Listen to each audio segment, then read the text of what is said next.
to the Columbus Metropolitan Club. From its beginning, CMC has welcomed everyone. Hello, I'm Anthony Mcintosh. I am President and COO of Uprise and a proud member of the CMC Board of Trustees. All right, so we're going to give some thank you now to some of our sponsors. So first thank you goes out to our CMC's Optimal Health Series partner, the OSU Wexner Medical Center and Nationwide Children's Hospital. Let's give them a round of applause. Come on. We also want to thank today's forum sponsor, Cardinal Health. Cardinal Health, come on.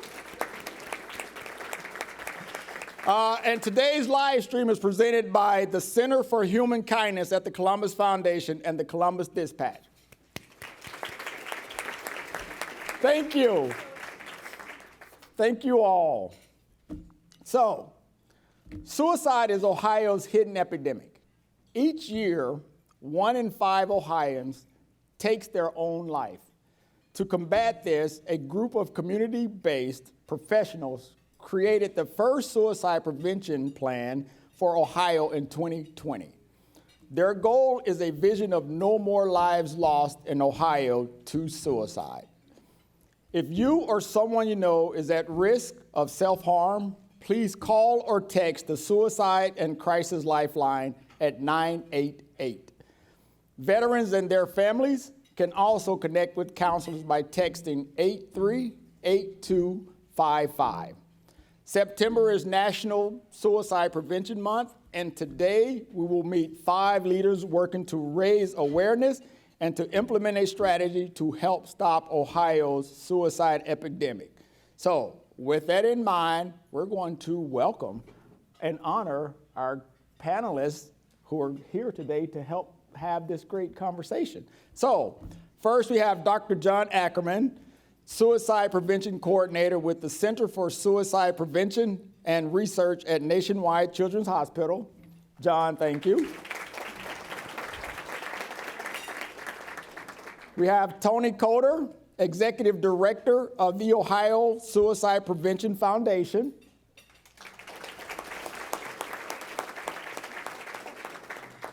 We have Fran Frazier, founder of Black Girl Rising.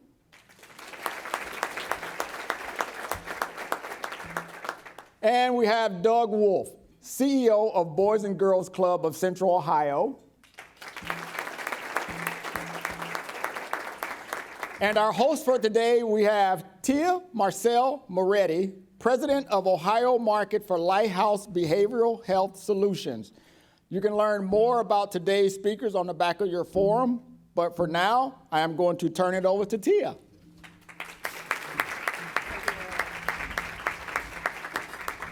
Good afternoon, everyone, and thank you for joining. What a great turnout and a beautiful panel.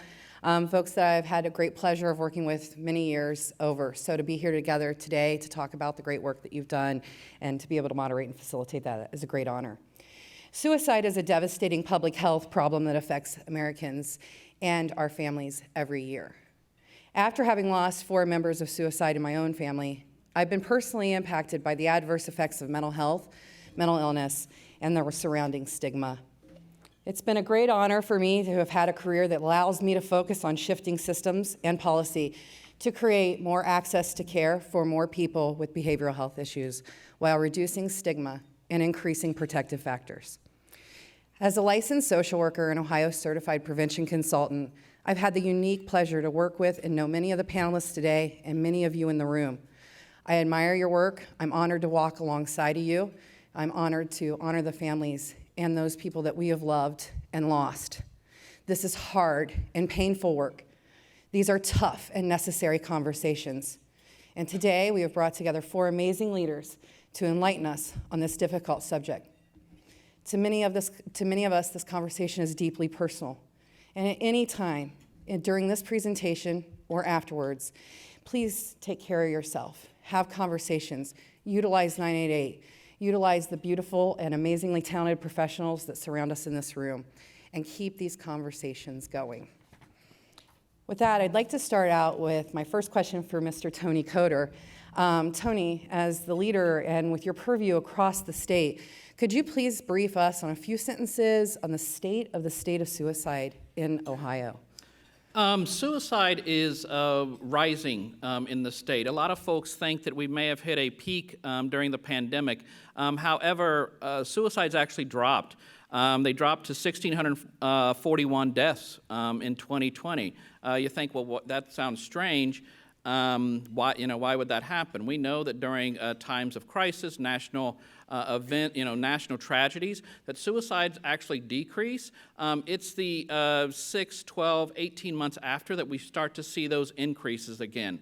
Some of the other things that we're really concerned about is the rise of African American suicide. In the last 2 decades, African American suicides have risen 169% across the country.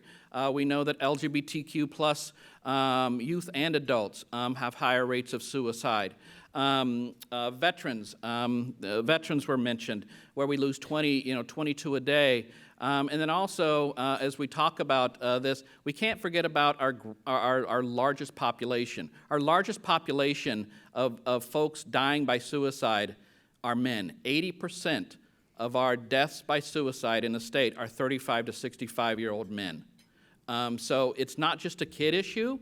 I also believe I just saw some stats that showed that the highest rates are folks 85 and above for suicide.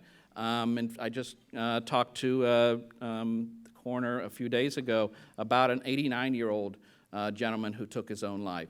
So, I mean, these are conversations that have to be had, and it impacts everybody. This is not a kid's issue. This is an everybody issue, and we all need to band together to combat it. Thank you, Tia. Tony. Dr. Ackerman, Tony mentioned some special populations, including children, but LGBTQ, people of color, veterans, the aging population. Can you talk a little more about what the data indicates to you and the work that you and your groups are doing? What would you like us to know about what we're doing about those people who are disproportionately impacted? Sure, I think that's a great question, Tia, and thank you all for being here. I think we're going to get to the idea that part of the solution is bringing together folks from all different populations, age groups, advocacy groups, and really building partnerships. Tony was able to hit on some of the key trends. For a long time, we've had really difficult outcomes and deaths by suicide in groups that are marginalized, that are made to feel less than because of who they are.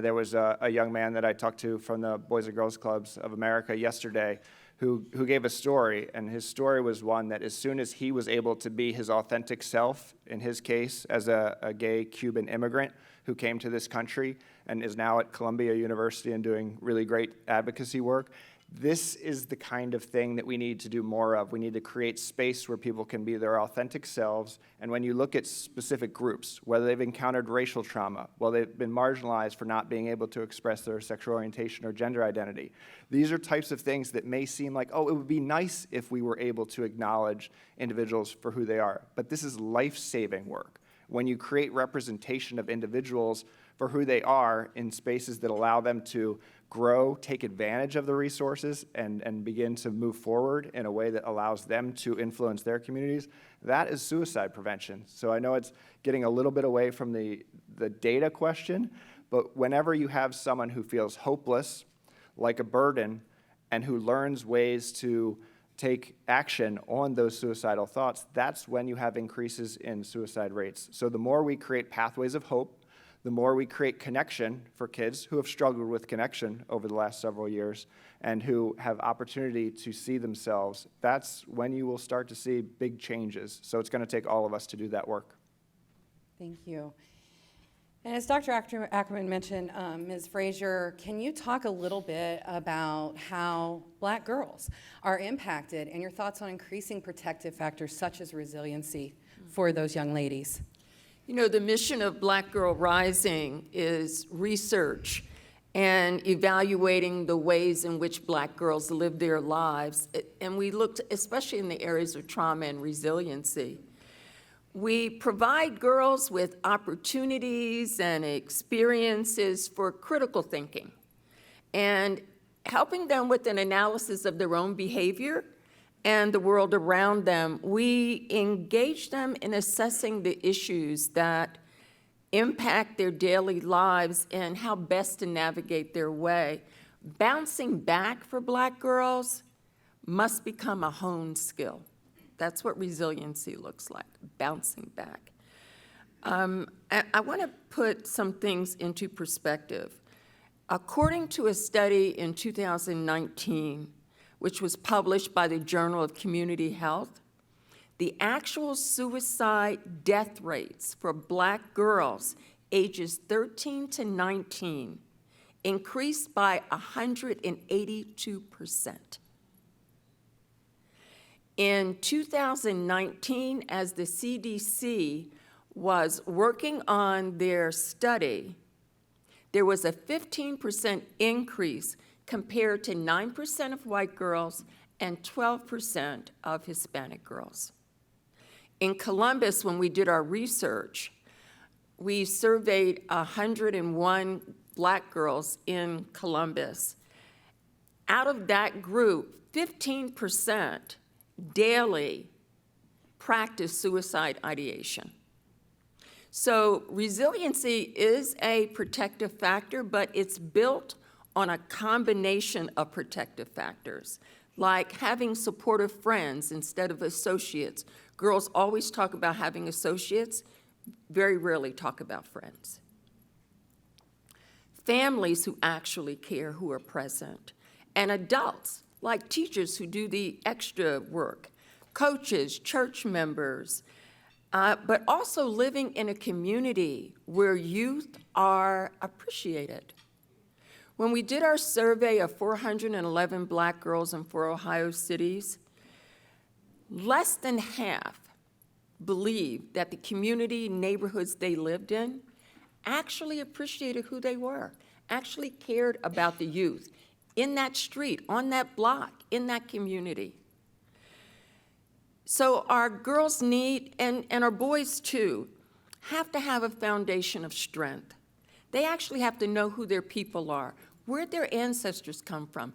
How did Black people overcome slavery and the insidiousness of racism in this country? Where are the strengths that our children can actually build on from you who interact with them?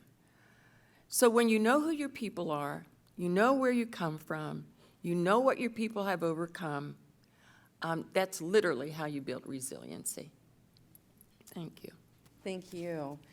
And speaking about risk and protective factors, Doug, you and I go way back, working in the prevention space and really seeing the magic of those protective factors, just simply having a loving, supportive third-party adult that is not their parent, and what that can yield in young people knowing who they are. So can you talk and share with us a little bit about, we hear the buzzword social-emotional learning or education.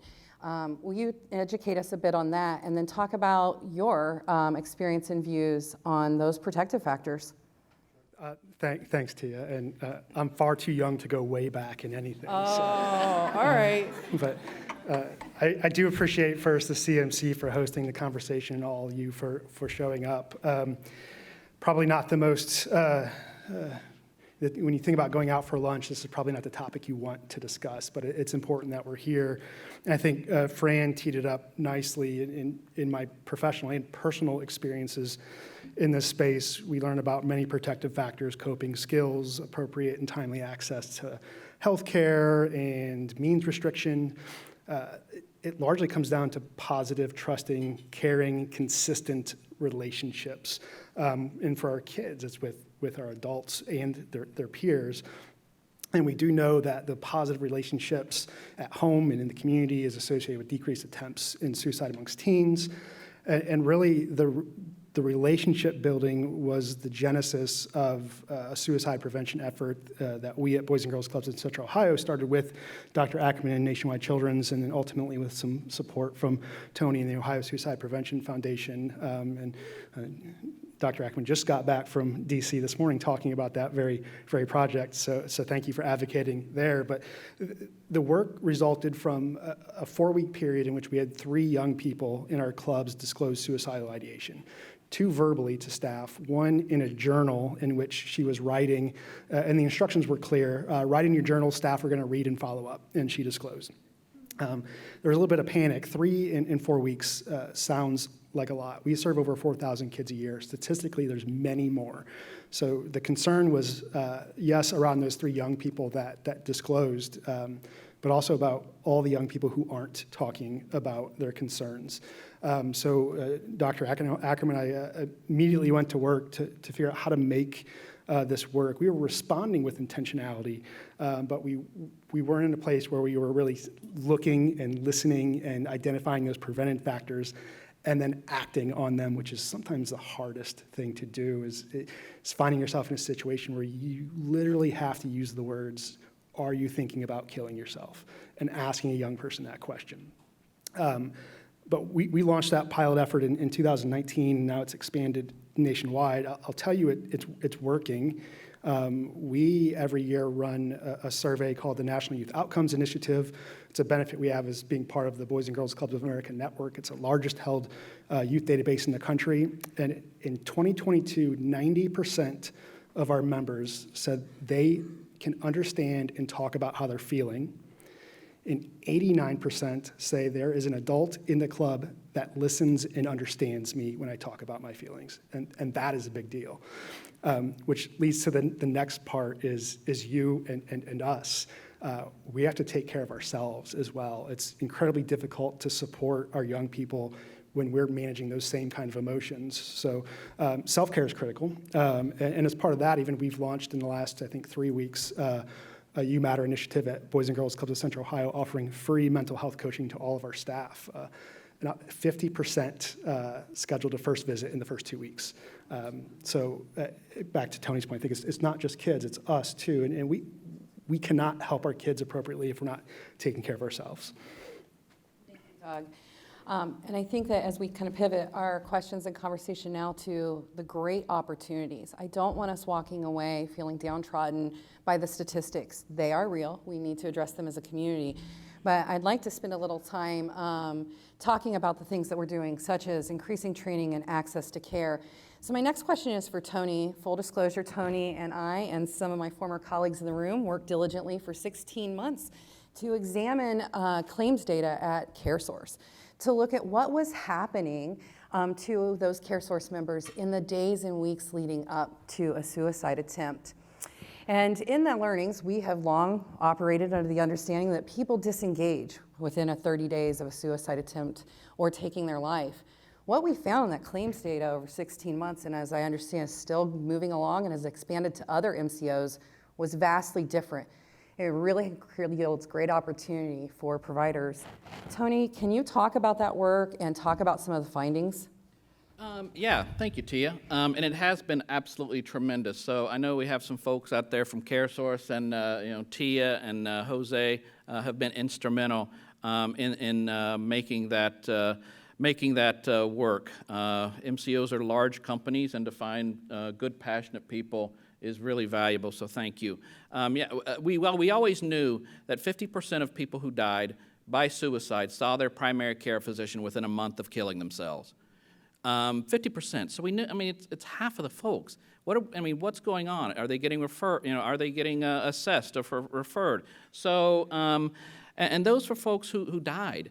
What was so great about the work that we're doing with CareSource and other MCOs, managed care organizations, was folks going in for suicide attempts. So some of the things that were found were just over 50% of those folks that had come in for suicide attempts into the ER had not seen a mental health provider before. So they were disconnected from care. We knew that 30% of CareSource members had claims with a primary care physician within 2 weeks of their suicide attempt. Going back to our data about, primary care is a key opportunity to save people's lives.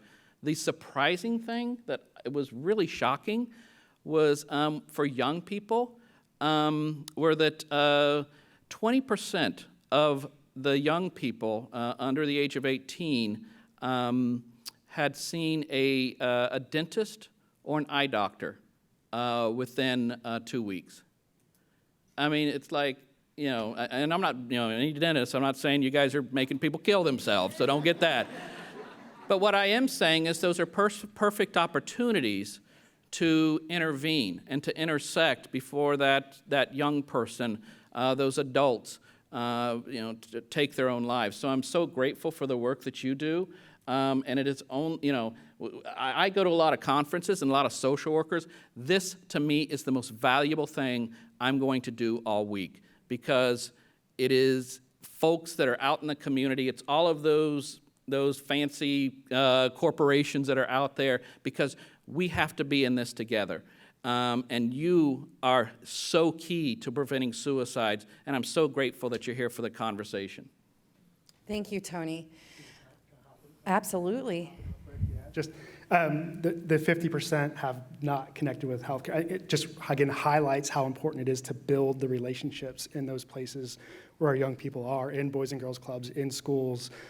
That's where they're going to disclose. And then the partnerships with healthcare that allow us to create some seamless, warm handoffs so they get the care they need.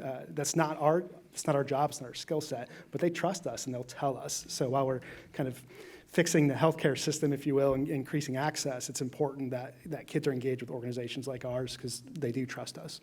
That's right, thank you. And it's important that we wrap providers around with the tools and resources to not be afraid to ask the questions.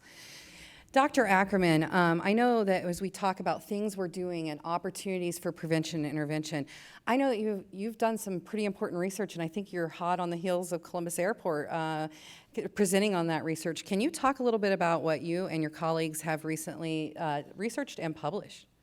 Well, if I could also add to the last couple of comments as well. I mean, I think one of the key findings is that we're not particularly good at predicting specifically who and when someone is going to attempt to end their life. So one of the things that we're continuously sort of evaluating the data and look at is, what are these strategies that we can take to reduce the chances that someone who may be at risk, vulnerable at a general level, what can we do to actually be helpful? And I think what we're seeing more and more of is we need to do this work really upstream. We need to take an approach where we assume that everyone has some level of risk. And it's just much more realistic and easier to take the approach that some person could encounter a series of variables, or they could have some underlying risk, and what do we need to make sure that everyone has the space and the opportunity to reach out. But even better than saying reach out, ask for help when you need it, is if we're the ones reaching out to the individuals who are struggling so that we don't put the burden on them. So I think that's what a lot of these great programs by the panelists are advocating for and running and doing this really amazing suicide prevention work, because they're creating opportunities for people to talk about mental health. Some of the research that I think is key and is speaking to these opportunities is the fact that you've got increases in risk among individuals who aren't feeling seen or heard, as we talked about before. Black youth under the age of 12 are twice as likely to end their lives by suicide than white youths. But then also in rural communities, there's an increasing risk as well. Individuals who experience trauma and loss, especially if it's a loss to a loved one or someone they care about in an unexpected way, such as suicide, is a risk factor. And what we see is increasingly young people are experiencing more risk around both self-injury and suicide. So if you look at when kids are starting to talk about suicide, think about it, and actually take action on it, it's getting earlier and earlier. I could speculate about things like media use and connection and disconnection and identity and all these things. We don't have a wonderful coherent picture around that. We're starting to do better, but I think we do have a coherent picture around what are the things that work. Things like reducing access to medicines, to unsafely stored firearms, to things that we can do something about, to screening in primary care, to getting help in clubs, in schools, in places where kids are, so that we're not having kids show up in an emergency room for the first time. It is incredibly inefficient, it's traumatic, and it's really problematic when the first time kids experience interaction with a healthcare provider, it's in a really difficult uncontrolled state where they're not really the opportune time when folks are really stressed out. So I do have the good fortune of my wife being an integrated care psychologist in a primary care setting, so she sees kids for mental health reasons while they're at their primary care visit. I think things that are integrated in schools, in primary care offices, where their needs can be met before they escalate to the biggest problems, and when it's done universally at an early age is the best possible way to approach this. Thank you. I'm going to go a little off script here because I want to pick your brain. We know that for the last 50 or 60 years that community behavioral health has kind of been the net for these things. And as we start to have more open, honest conversations, we start to be able to explore research and look at opportunities. Do you feel comfortable commenting on the role of community behavioral health and where do we need to step up? Where do we need to be in these places to support all of your work? Well, a couple things. I think we need better training among clinicians. We need very suicide-specific care models. You'd be surprised, despite suicide being the second leading cause of death among kids, a lot of folks aren't trained in counseling programs, social work, psychology, whether you name it, in a way that's very evidence-based and guided by these principles. So we got work to do professionally, like my discipline has work to do, but then you also need to make sure that you've got these networks in place, because kids aren't always going to disclose suicide risk to the people we want them to. We adults want them to go to the people who are most prepared, but kids aren't going to go to the people who are most prepared. They're going to go to their friends. They're going to go to individuals in spaces that aren't necessarily getting specific training, coaches, peers, mentors. And so I think we have to do a better job to teach people to be part of the pathway, not make everyone a therapist. That's, not everyone wants to spend all their time in grad school and do that route, but everyone can play a role. And I think that's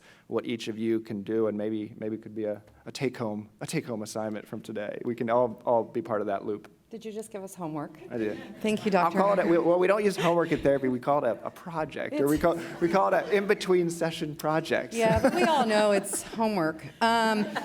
So, Ms. Frazier, can you talk about, in your work, what are opportunities for us to get involved? I know we talked about elevating worth and protective factors, but what are you doing and how can we become involved? Okay, so I was prepared to answer the question about how do we best protect Black girls from depression and suicide, and I think it fits very nicely. Yep. Truthfully, I'm not sure we can actually protect Black girls from depression or suicide risk, but I do think we can be really proactive in helping our girls to understand those factors that build depression.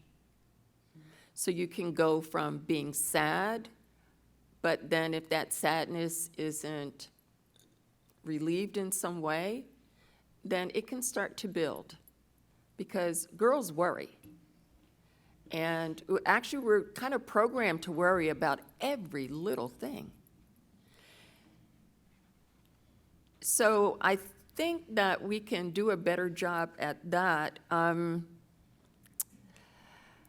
But here's the thing about girls of color.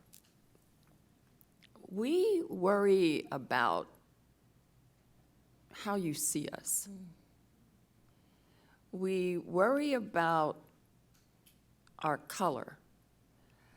We worry about bigotry and misogyny. Girls have said some incredible things about what they consider to be some of the real critical issues that they worry about every day. And it literally can start to erode your resiliency or your strength. And they start feeling depressed, isolated, overburdened with responsibilities and worries that really don't even belong to them. But such is their life. So imagine looking in a mirror every day and wondering why the world doesn't like you because you're female, or that you're Black, or wondering what someone will say to you that day about your hair. Can they touch it? Or you sure are pretty for being a Black girl. Or I can't imagine you're so smart. How did you get to be so smart? And so these are the things that you carry with you. And you try to brush them off. But somebody is always looking at you, and you never know whether they're looking at you because of who you are, or are they looking at you because you are Black and articulate. Always something. So one of the things that Black Girl Rising has to do, we have to change that paradigm. So when we talk to girls, we ask them, what are the issues that are affecting your mental and emotional health? And the girls identified 6 that they felt really impact their lives on a daily basis. And not just from the overall community, but literally right inside the Black community. So it's colorism, it's body shaming, it's bullying, it's teen depression, it's homophobia in the Black community. So looking at LGBTQIA issues. And lack of conflict resolution skills. So you know most children, all children learn their first ways of dealing with conflict by the adults around them. So depending on how you deal with conflict, pretty much is how our children begin to deal with conflict. So when we did our survey, 411 girls, out of 411 girls, only 16%, maybe 35, said that they actually had skills to resolve conflict. One of the things that we found out is that a girl's blood pressure goes up when she is in aggressive mode. So at one of our schools, we had the girls start taking their pulse rate when they thought they were ready to fight. So what is this doing to your body? How can we help your body simmer down so that you can think a little bit straighter? So we conduct lots of self-care training for our girls. Yoga, mindfulness, aromatherapy, learning how to breathe, affirmations, vision boards, and referrals to mental health practitioners who look like them. Mm-hmm. Very important. Because the hope is that if you look like me, or you care about me in such a way that I know you actually see me, then I'll listen to you a little bit differently. And I'll be willing to hear what you have to say.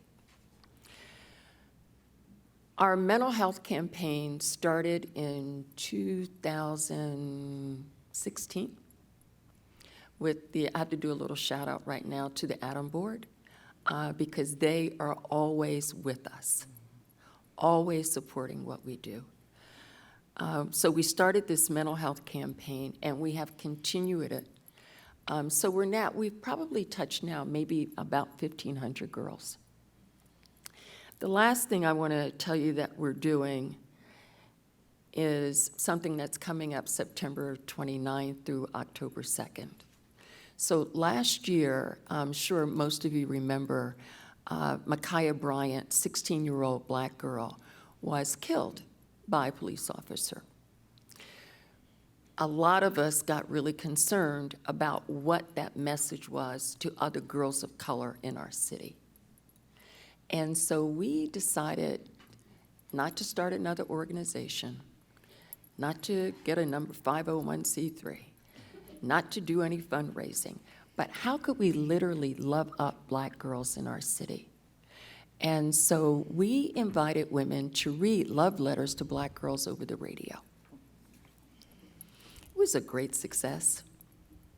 So what we've done now is we've taken all of those love letters that Black women, white women, Latinx women have written and put them in a book. And so from September 29th to October 2nd, in libraries, in community organizations, we're going to come to you, and at the Kelton House, we are having women reading love letters to Black girls for 4 days. Every girl will get a book, and And our plan is to just love girls up, just to say we see you, we value you, you are important, we love you. Because we think it's really, really important to begin to do that on a regular basis.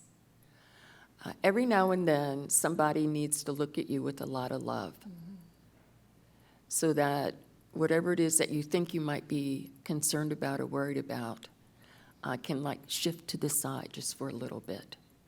You know, if you're in school and you know that there are adults who love you, or at least act like they love you during the day, it kind of takes the worry off just a little bit, and it makes it easier to tell somebody that you're not feeling so well. So we're just creating opportunities for our girls to connect with some of the most fabulous, wonderful women in our city, many of you who are right here in this room. And so this is how we're trying to protect our girls, Tia. Got it, yes. And changing that paradigm. Thank you, Fran.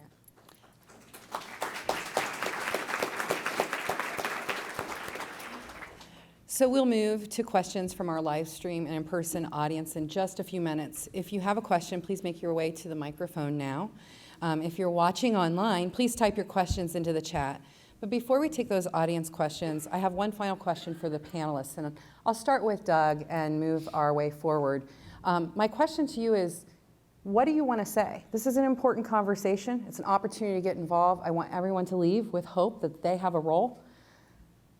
What would you like folks to know today? It's a real dangerous proposition to it give me an is. open mic and tell me to say what I want to say. But I'll say this. We ask what we can do as a community, and I think there's 3 things that you might consider doing as you leave this room, and I'll challenge you to do those. The first one is take care of yourself. Whatever that means for you, whether that means counseling or a walk in the park or watching the birds or reading a book, take care of yourself. The second is pay attention. Whether it's your child or a child at work, turn your phone off. Really listen and really watch, because their words are telling you something, but their behaviors, how they move, how they say the words are telling you something as well. So really pay attention. And the last one is, if you have concerns, say something.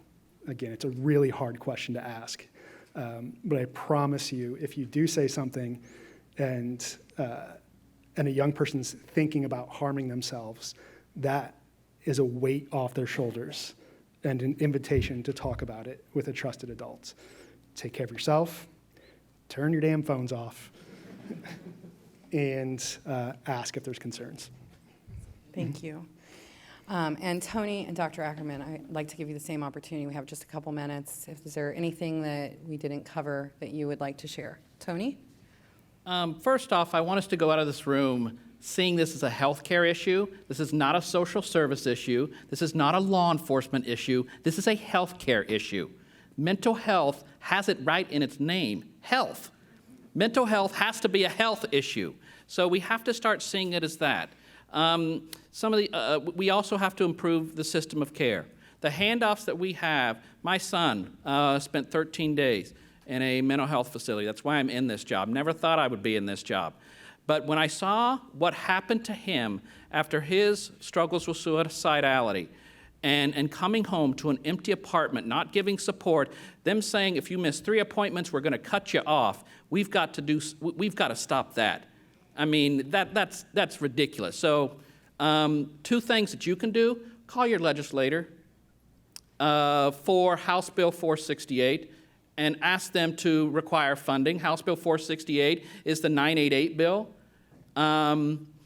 June of 2023, 988 runs out of money. Runs out of money, no funding. We're going to go back to, Erica having to foot the entire bill for crisis services. And I'm talking about Erica Clark Jones, my buddies. So sorry, I didn't mean to put you on the spot. I am asking for a 50-cent fee on every cell phone in the state. 50 cents, $6 a year. would provide $54 million to the crisis system in this state of Ohio that we could pay for 988. We could pay, we know that we got 72,000 calls last year to the Suicide Prevention Lifeline, 72,000. The other thing is, call about House Bill 616 and tell them to please, don't pass that. The Don't Say Gay bill, seriously, you want to crush the spirits of folks who have already been, already have issues with feeling that they're important and valued. That's just going to be an issue that is going to be another trouble. So I encourage you to call your legislator and be part of improving this system that we have. Thank you, Tony. Dr. Ackerman, I know we're just at time, but Yeah. I did want to honor my word before we turn to those questions. Hard to top that. I just want to thank all of you in the room who are taking part of this work. And I will say, I'll extend the time by saying we just released an open access book on youth suicide best practices and prevention that's accessible because it's free with 18 chapters that go into what we believe are the most critical issues around youth suicide prevention and what we can do about it. So a quick summary, short reads, what we can do about it, or a call to action, and I think that is something that can be hopefully helpful for folks. Thank you, Dr. Ackerman. Yep. Lainey, our first question. Hi, I'm going to be providing questions from our online audience, and we will go every other one. So if you have in-house, you want to ask questions, we'll give you that time. At the Westerville Public Library, they ask, does the panel have an opinion on healing circles or listening circles having a positive impact for high school kids, and is it demonstrable? Does anyone want to take that? I can respond generally. I think anytime we give young people a safe environment to talk about how they feel with others, it creates opportunities for productive dialogue. I think it's important to have a trained adult in that space to guide the dialogue. But maybe I'll pass it to Dr. Ackerman for some more intelligent remarks on that. No, you really hit on it. I'm not aware of any of the data that suggests it's a strongly evidence-supported practice, but I would definitely agree, like giving individuals an opportunity to have a voice is important, but you do want it to be in a space with informed consent. You want everyone who's part of that to be indicating that they're ready and prepared to be in that space and really be vulnerable, because it can be traumatic if a person's forced to disclose things that they're not ready to. Can I just quickly want to say that there is data and evidence that sister circles, healing circles actually do work. It is important to have ground rules, and those ground rules need to be developed by the girls themselves. It is important to have someone who knows how to facilitate and not talk, so that the talking is literally owned by the girls or the youth in the group. And I think the intentions of why they're gathering has to be laid out very clearly as well, because that's what will keep them safe. But it is definitely a great model to use. I would only add that during my time in the governor's office, we surveyed several regulatory boards, and more often than not, 80% of the time, providers were saying that they don't ask the question because they're afraid that it will prompt someone to commit suicide. So I would say that where we are creating safe spaces to have conversations and providing that in reach and knowing how to get resources would be key. Hi. Jeff. Excuse me. Jeff with Geosite. Thanks to the panelists for doing this. This is a really, really important topic, and I learned a lot. Mrs. Frazier started answering my question, so I was going to ask the whole panel here. So you were talking about blood pressure correlating, with the fight or flight response. So I was wondering if there's any other functional, non-invasive biomarkers that are kind of under investigation to understand, whether young people or people, anyone really is, undergoing a mental health crisis, because inherently it's, we could talk about risk, but this is an issue where it's internal for the patient, and it's a question of becoming external where they tell somebody and try to get help. But if we're looking for something as simple as blood pressure, you can measure that with your watch. Are there other initiatives or other biomarkers in research right now that might be able to tell us about, how to help people? Yeah, I can just add, it's not my area of expertise, but there's an approach called ecological momentary assessment strategies, and they will look at physiological changes, brain changes, other sort of short-term areas, because again, we said it's really hard to predict suicide risk and changes for someone who's sort of dipping into what looks like risk is more like an EKG than it is like this smooth sloping curve. And so they're beginning to look at some of those biomarkers, but I would point you to some of the work of Matt Knock and others who are really doing some fantastic work in that. But I will defer to those experts. I neglected to say, we wanted to thank, CMC would like to thank Jose Rodriguez for bringing this topic to us, and thank you very much for helping us with this panel. How early should we begin? How early should we begin talking with children about suicide? I also have from Yolanda Clay, she would like to know from Fran, is the book available for her granddaughter? So I'll just answer that very quickly. Yes, the book will be available the 29th of September. And if she wouldn't mind going to our website, blackgirlrising.net, information will be there. I'll briefly discuss the age piece. You really want to give kids the tools to discuss big feelings from a very young age. I kind of have some partners who do amazing work at Nationwide Children's in early childhood mental health. And it's really all about helping someone first be able to label their emotions, understand them, communicate them, move forward. And sometimes those emotions, we know kids as young as 6 or 7 have had thoughts, actual thoughts about not wanting to be alive right now and being able to act on that. So we need to give kids tools, and we need to make sure that individuals as young as 6, 7, 8, in developmentally appropriate ways, which doesn't mean overwhelming them with terminology, it doesn't mean sensationalizing or scaring kids, it means giving them a sort of a scaffolded way to understand their emotions and how to express it, and let them know when they're in a crisis, who to go to. So you start just like, what do you do, very simply, concretely, when you think about dying or not wanting to be alive, and then all the way up to as kids are getting older. I would say as soon as 4th or 5th grade, we need to have specific conversations about those feelings of wanting to die. And again, developmentally appropriate ways, not overwhelming. And then, by middle school, gosh, you have to have had this conversation. And high school, where most of our programming occurs, is way too late. I'll end there. Well, and I think to add to that, John, and he's the expert. I call him all the time and say, well, John, what am I doing? And he always tells me what I'm doing, which is good. But I also think that no matter, if your child comes to you, make sure that you're supportive of the conversation, that you don't say something like, you're not thinking about killing yourself, are you? Because that simple, the way you reacted automatically puts that child on guard and, okay, I can't talk about this.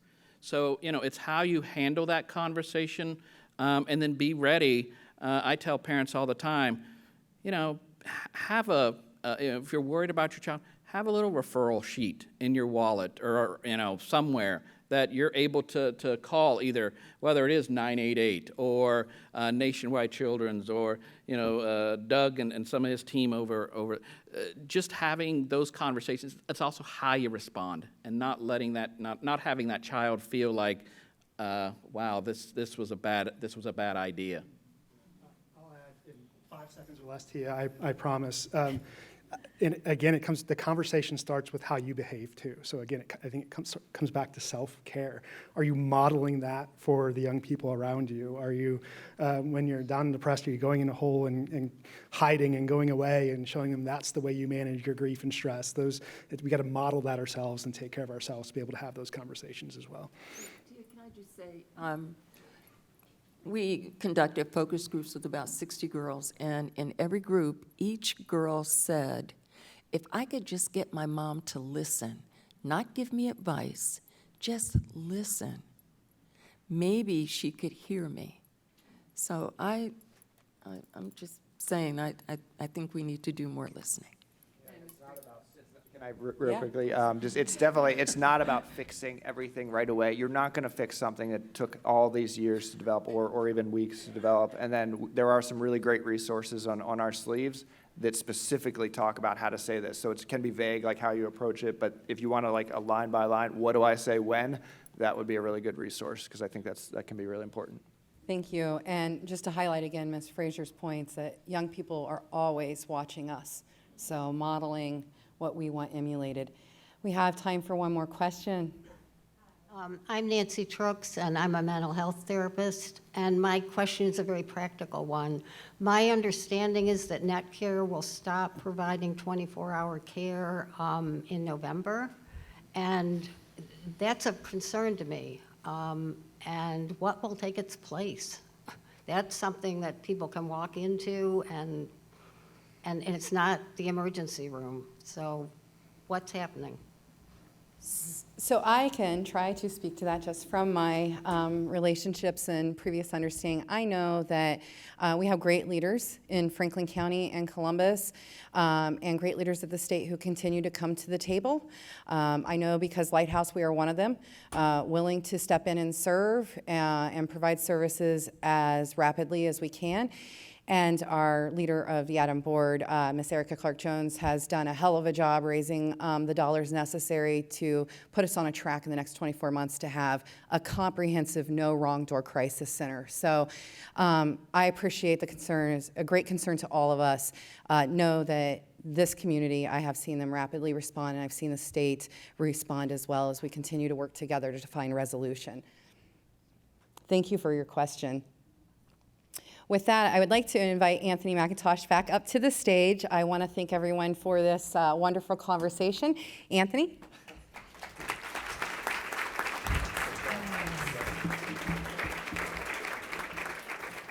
Wow, I think that for me, I practice learning something every day.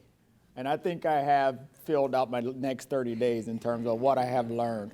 It's just a totally different perception in terms of how you even think about this issue. So I want to thank all of the panelists, Dr. Ackerman, Tony Coder, Fran Frazier, Doug Wolf, and Tia. You did a wonderful job facilitating this conversation. Just give them all a hand.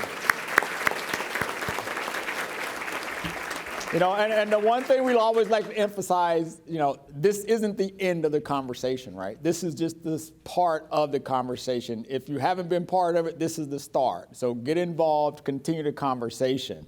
With that being said, I also want to thank our series partners, OSU Wexner Medical Center, Nationwide Children's Hospitals.